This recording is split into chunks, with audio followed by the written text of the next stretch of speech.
Welcome to the Musar Torah podcast. Today, we're diving deep into a profound perspective on human nature through the lens of the Alter of Slobodka, Rav Nosson Tzvi Finkel, Zeichel Levracha, as he examines the events of Parshas Beshalach. The Alter of Slobodka was known for his unique approach to Musar, centered on what he called Gadlus Ha'adam, the greatness of man. What's fascinating is that he didn't ignore human weakness.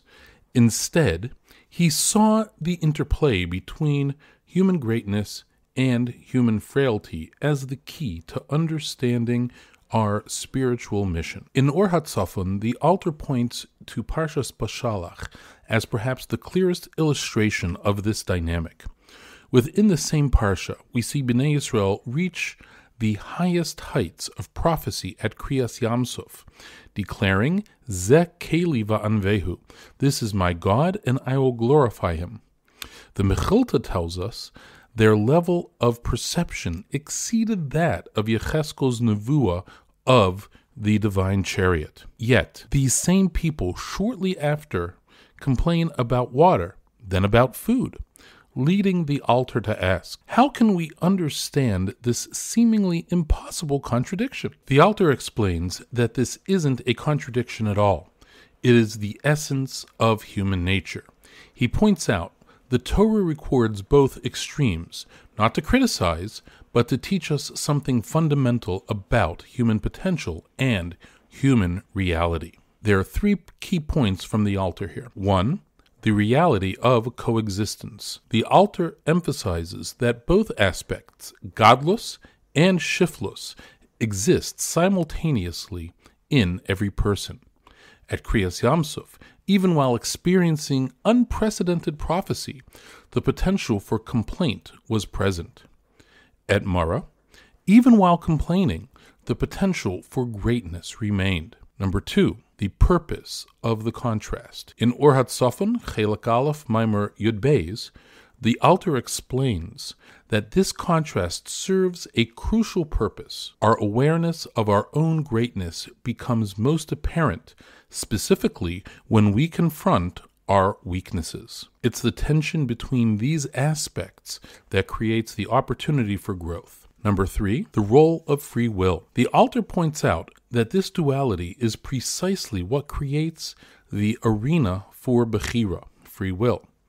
If we only had Gadlus, or if we only had Shiflus, there would be no real choice. So what are some practical applications of this understanding from the Alter? There are several. One, balanced self-awareness. Recognize both our tremendous potential and our current limitations. Two, avoid both arrogance and excessive self-criticism. Three, use awareness of our Gadlus to motivate us when facing challenges. Four, understanding spiritual struggles. Don't be broken by spiritual failures. See challenges as opportunities to actualize our Gadlus. Remember that struggling itself is a sign of our greatness. There are several specific practices we can implement daily. Start each day by reflecting on human greatness. When facing a challenge, remember both aspects of our nature. And finally, use failures as reminders of our capacity for greatness. The Alter teaches that the very fact we can fall so far so quickly is itself evidence of our greatness. Only a being with tremendous spiritual capacity could experience such dramatic spiritual movements. This understanding should inform us how we should view ourselves and others. In our modern world, this message is perhaps more relevant than ever. We live in an age of unprecedented access to knowledge and spiritual resources, yet we also face unique challenges to our growth. The Alter's perspective helps us navigate this reality. The Alter's reading of Parshas Beshalach offers us a profound framework for understanding ourselves and our spiritual journey. The paradox we see in the Parsha isn't a bug in human nature, it's a feature. It's precisely this complexity that makes human beings unique and gives us our opportunity for greatness. As we go through this week, let's remember the Alter's perspective.